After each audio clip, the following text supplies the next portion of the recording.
What is the defining difference between the person who's successful at something and the person who's not successful at the same thing?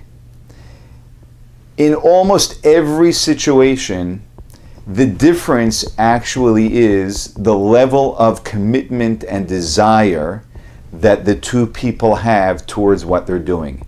Other than rare instances where we're talking about a unique talent that someone needs to be gifted with, most of what we do is not dependent on a unique talent. Some of us may be a little bit more talented or less talented in a certain area, but the fascinating thing is that that doesn't determine why one person is more successful than the other. Because we can compensate in most instances.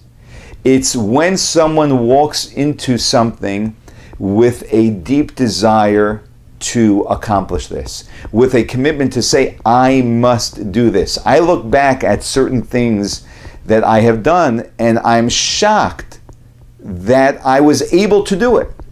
And when I think about it, I realize that the reason I was able to do it was because at that point in my life, it meant so much to me that just from within, I decided I am going to absolutely do this. While on the other hand, there are many things that I want to do, but I don't really get done, or I do it in a half-baked way. I don't get it done properly, and it's not very successful. And I have to look at myself and honestly tell myself, you're not really committed to this. Because the difference between the successful person and the person who's not successful at something is almost always because of our desire and commitment, our drive that I will get this done one way or another. Because the moment someone has that drive, we muster from within ourselves every bit of energy. We use every single avenue. We will call upon people we otherwise wouldn't call upon. We will try things which we otherwise wouldn't try. We will risk things which we otherwise wouldn't risk. And that's how people accomplish things.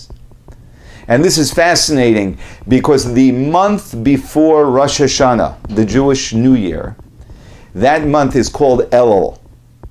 And what's interesting is that if you just turn around the letters of that word Elul, you have the word Lule.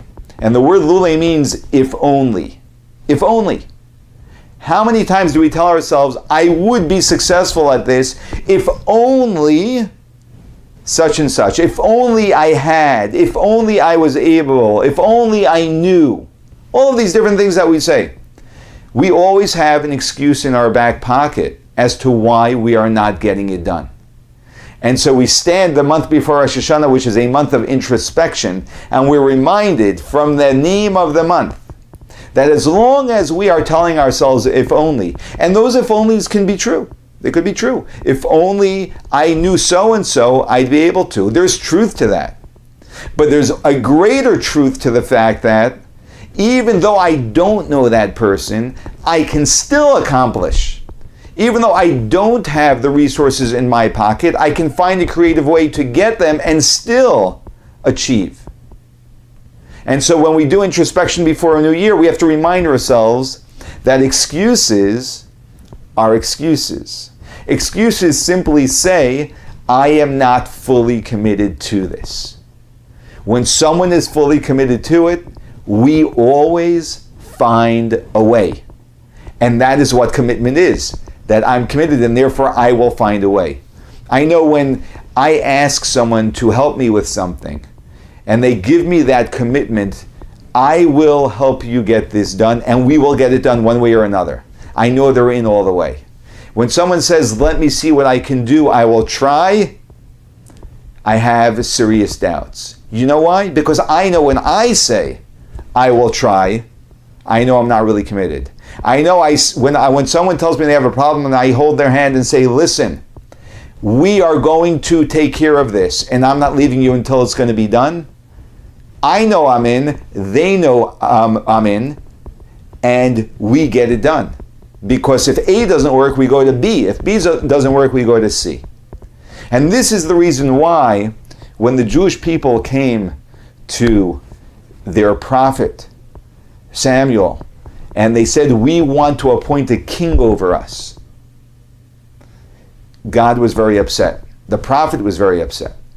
Even though the Torah gives us a commandment about appointing a king over the Jewish people.